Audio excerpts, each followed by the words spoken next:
When you open Matthew chapter 1 and read the genealogy of Jesus, it's pretty messy, right? There are prostitutes, there are murderers, there are adulterers. There's even a generational curse in Jesus' line. In Jesus' line, he has a generational curse. You see, first there's Rahab, the prostitute. He's right there in verse 5. And then we see David, a man called after God's own heart, but he's also an adulterer and a murderer. He shows up in verse 6. And the thing is, Matthew does not even write Bathsheba's name in here. He just says the wife of Uriah. That is scandal right there in the Messiah's family line. We think our family line is crazy, right? It gets worse than that though, because in verse 11, you see a man named Jeconiah, who was a king that was cursed by God in Jeremiah 22:30.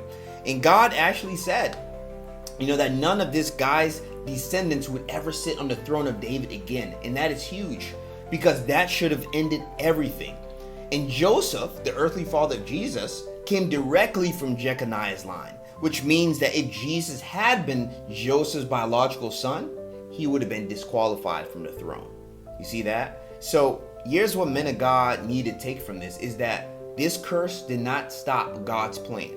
Jesus was not Joseph's biological son. He was born of Mary, as we know, who is also in David's line, but through a different son of Nathan, right? So Jesus was legally adopted and qualified by Joseph for the throne, which gave him the royal right to the throne, but biologically qualified through Mary's side, bypassing the curse altogether.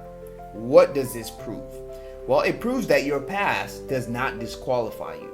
And any man of God listening needs to know that a broken family tree does not disqualify them. A generational curse does not disqualify them from being used by God. The genealogy of Jesus proves that God redeems broken family lines. He doesn't just work around sin, he works through it to accomplish his plan.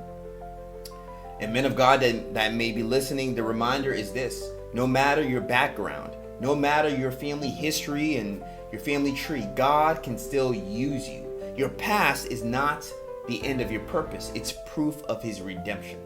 Because as long as you're in Christ, doesn't matter what is in your family line, God can redeem you for his purpose.